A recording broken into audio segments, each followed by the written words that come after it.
Hi there, Karen. So let's take a look at this first set of essays you've sent us. I'm just going to make this bigger so I can read it. Okay, let's see what you did here. The first essay is schools, whether they should just educate or be more entertaining. Here's what you said. The debate between whether schools should be entertaining or solemn has started for decades. In my opinion, most students can benefit more from dynamic classes. This essay will discuss both issues using examples from British research and Chinese Students Institute to support this view. All right, it's good. It's fine. It's, there's no problems except for one. Some of your vocabulary is a little vague and not appropriate, meaning that some of the words that you use as synonyms are actually not synonyms. So solemn is not really the same idea as this, just educational, and then dynamic as well is not a synonym for entertaining. So I want you to be careful, because if you develop your paragraphs around these ideas, solemn schools and dynamic classes, then you're not necessarily going to be on topic, okay? So just be aware of that. Now, one thing I want you to get in the habit of doing is I want you to leave a space between each of your paragraphs, okay? So leave an entire line. This way it is absolutely clear when one paragraph begins and when another one ends, okay? So, moving on. Firstly, schools have the main responsibility to educate students. However, minor subjects, especially art courses, are of great significance to pupils who are supposed to be developing their aesthetics. This is due to the fact that students can benefit from art subjects such as music, drawing, as a sense of aesthetics is also vital for people in their future life. For instance, recent research in Britain, showed that over 60% of, you're missing the word of here, celebrities have obtained art courses during their childhood. Therefore, the advantages of studying art courses at school is clear and results in aesthetic success of individuals in the future. Okay, we'll talk about this in a minute. Secondly, compared with a solemn atmosphere, dynamic classes can develop a good involvement for students. This is mainly because children with curiosity, get rid of the, tend to perform actively and be involved in deepening their memory of what they study. For example, a study from Chinese Students Institute indicated that children in dynamic classes score, get rid of that S, 6 points higher than in classes only taught by reading. Consequently, it is important to motivate the studies to be entertaining. In conclusion, I firmly agree that schools need to be entertaining. In the future, we will certainly see schools take measures to ensure that dynamic studies occur in the classroom. Okay, so Karen, here's the good news. The good news is that your grammar is very good. Okay, you could see that I got through this essay very easily, very quickly. No real problems in understanding what you were trying to say. So all of that is a wonderful starting point. Okay?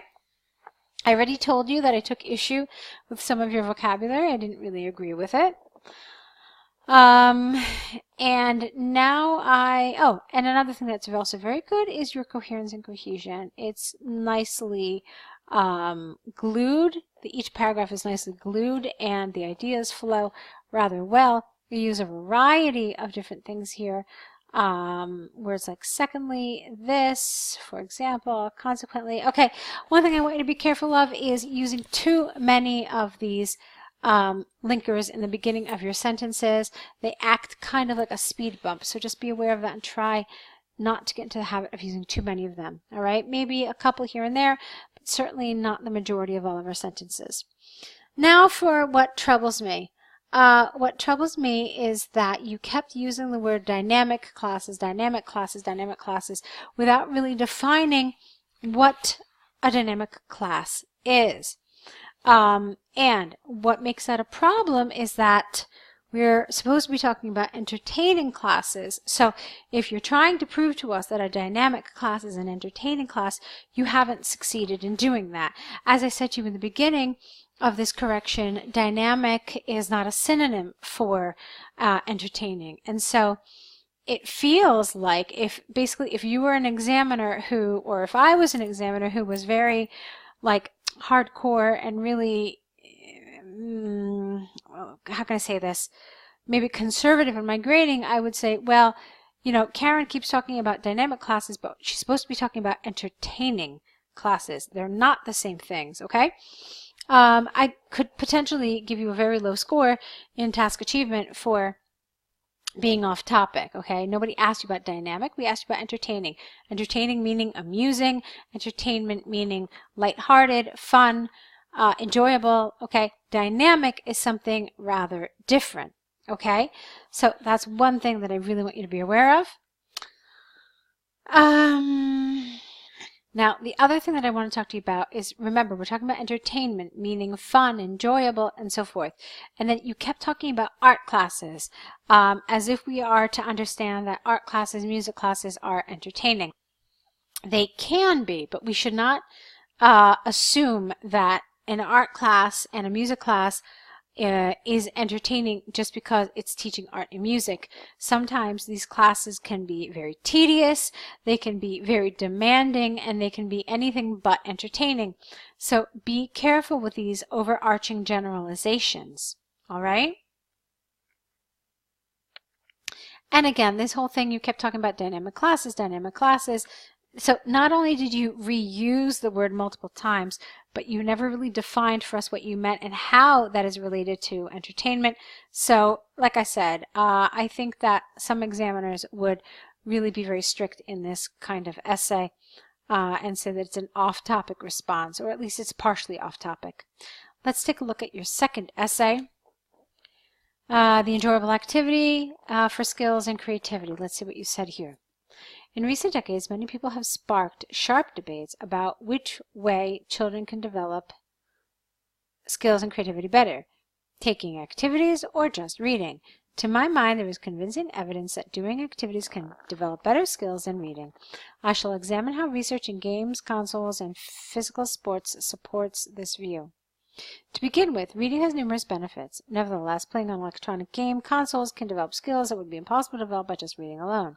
This is because when playing on consoles, a child can develop special awareness and don't forget your and, cognitive skills. For example, recent studies by Harvard show that children playing 2 hours a week on consoles such as Sony PlayStation outperform their, not the counterparts, there's not just one set of counterparts, there's many, so their counterparts, by 20% in psychometric tests. Therefore, the advantages of playing with games consoles are clear and give an opportunity to a child to progress in areas neglected by just reading. Okay, fine. Secondly, children who just read may be deemed to be nerdy. This is because physical activities, especially sports, introduce new dynamics such as competition, get rid of the, and I don't know if this is motive skills. You mean motivation? Probably. For instance, the British Sport Institute noticed that students playing football are probably more willing to deal with tough studies due to the confidence generated in physical activities. As a consequence, it is certainly the case that children can largely benefit from physical activities. Okay. In conclusion, it is clear that doing activities improves children's skills and creativity. In the future, we will see schools that take action to involve more students in various activities. Okay. So again, the good news is that most of the vocabulary is good, most of the grammar is good. I have a number of concerns, though. Let's talk first about this. This was missing something in this paragraph. First of all, I take issue with the word nerdy. It's too informal. It's not appropriate for an academic essay. So I would like to see that replaced with something more appropriate for this context.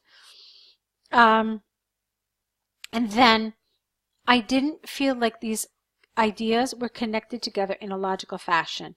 So you're telling me that the complaint about reading is that readers are nerdy. And then you said that's because doing something else gives kids competition and motivation. So I don't see how those two things are remotely linked. I mean, they're really not. So it would have made more sense if you had said that children who do other activities are deemed to be more sociable and extroverted than children who read. This is because physical activities introduce new dynamics, blah, blah, blah, blah, blah. That would have made sense, but the way you phrased it, there's absolutely no connection between these two ideas. You can't find any causality. Children who read are nerdy, and that's because physical activities make other kids more motivated? Doesn't make sense, okay? Okay, and then, yeah, so this sentence absolutely had to be rewritten. Apart from that, however, there's another problem which for me is even bigger and really much more important. Let's look at the task itself again. Doing an enjoyable activity with a child can develop better skills and more creativity. So let's talk about those skills. What were the skills you mentioned? You said spatial awareness and cognitive skills. Okay, fantastic. Here you talked about physical activities, competition, and I think you meant motivation. Great, okay, more skills. So, my question to you is this: where is creativity? It's nowhere. You didn't talk about creativity at all. You just focused on better skills, and that's not going to be enough because you can clearly see that there is an and here. So they want to know activities where children can develop better skills and creativity. Since you didn't cover that, an examiner will absolutely give you a hard time about it and tell you that you only covered the task partially. Okay? And that's really a shame because it is well written and I would hate for that to happen. So you absolutely need to spend a couple of minutes looking at the task to make sure you are 100% certain of what the task is asking you to write about. Okay? So let's talk about the next steps here.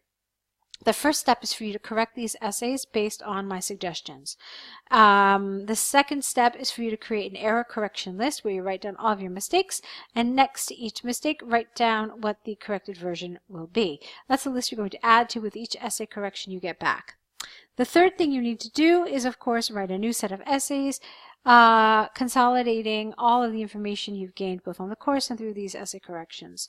So send all three of those things back to us, and we'll meet back here with your next essay correction, okay? Try to do it all within the next day or so you can really apply everything you've been learning. I'm here. I'm waiting to see your next set of essays, so go ahead, get that started, and I wish you lots of luck.